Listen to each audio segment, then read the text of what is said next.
I'm a 53-year-old man. I don't have a hormonal explanation for what happened to my body after 40.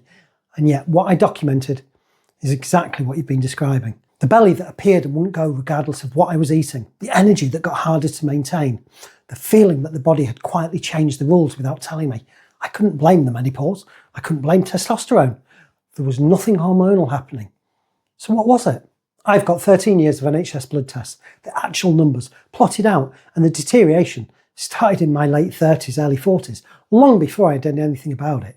8 biomarkers started improving at the same time once the inputs changed.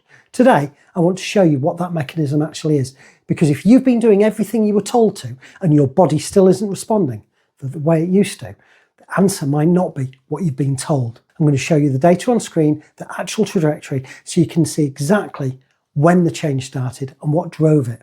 Then I'm going to explain the mechanism in plain English, what's happening to insulin sensitivity in your 40s, and why hormonal changes amplify something that was already underway.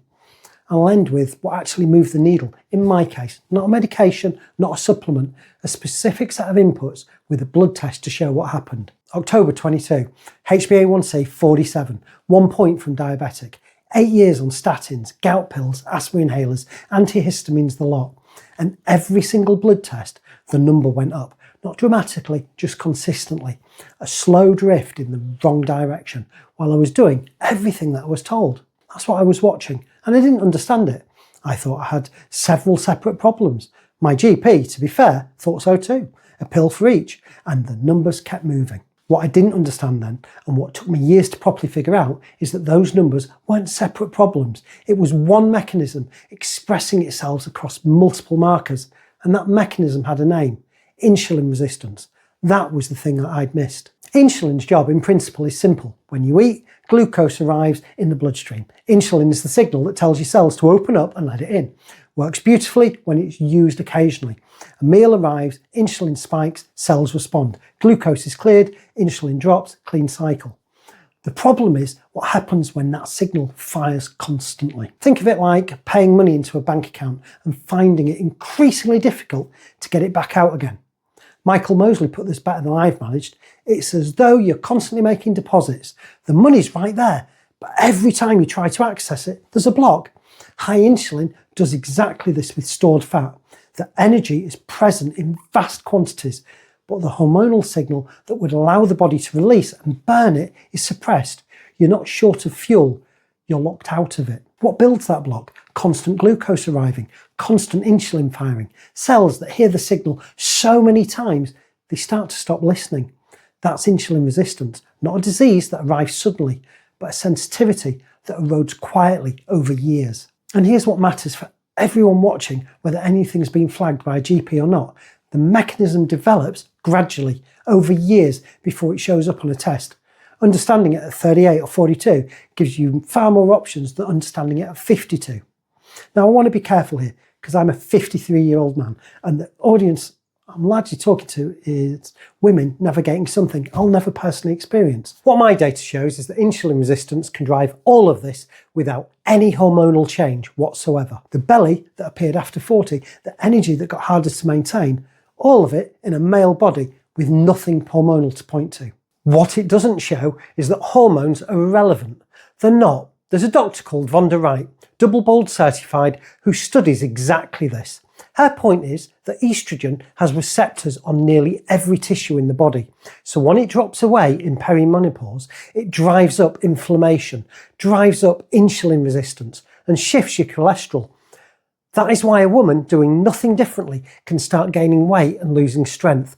The hormones aren't the whole story, but they are pulling the same levers that I've been describing. Now bring the traffic controller into it. Estrogen. When it's present, it directs fat towards the hips and thighs, the pear shape that most women carry through their reproductive years.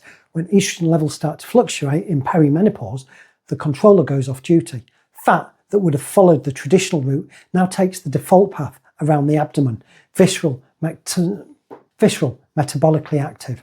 Nothing about the person's behaviour changed. The controller stopped redirecting the traffic. But, and this is the bit I took a while to understand, The controller was already dealing with an overloaded system.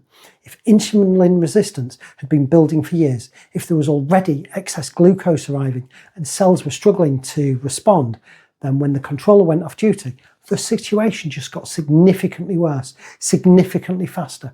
Two mechanisms compounding each other. My data shows what happens with just one of them. Yours may show how it happens with both. But the underlying process, insulin sensitivity eroding over years, is the same. And there's hard data behind this, not just clinical opinion. Sarah Berry, a professor at King's College London, runs the Zoe Predict study.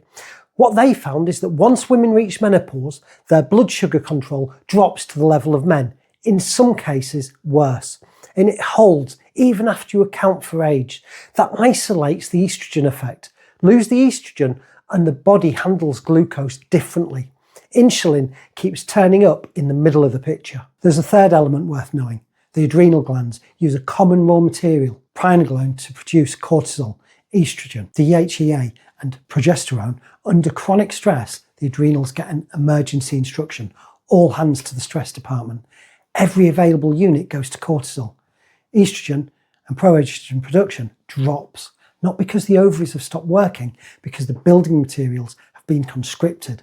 I had the cortisol piece too, running a business under pressure, poor sleep, the kind of low-grade sustained stress that nobody flags because it's just normal life. Fixing insulin sensitivity meant addressing all of it, not just food, but timing, sleep, and what chronic stress was doing upstream. The most common misconception is that perimenopause belly fat is primarily a hormonal problem, requiring a hormonal solution. The correlation is real. The timing is real. You're doing what you always did and it's not working anymore. But the research and my own data suggests a more useful framing. Hormonal change amplifies a metabolic dysfunction that was already building. The metabolic piece is addressable through lifestyle inputs, regardless of where you are in the hormonal transition. It doesn't require waiting for hormonal resolution. It can start now. And the symptoms themselves seem to track it.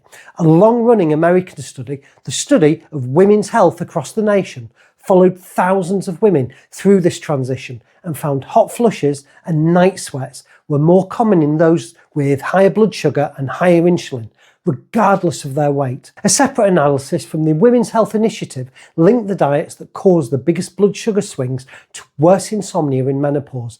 So it isn't just numbers on a chart. Hot flushes, night sweats, broken sleep.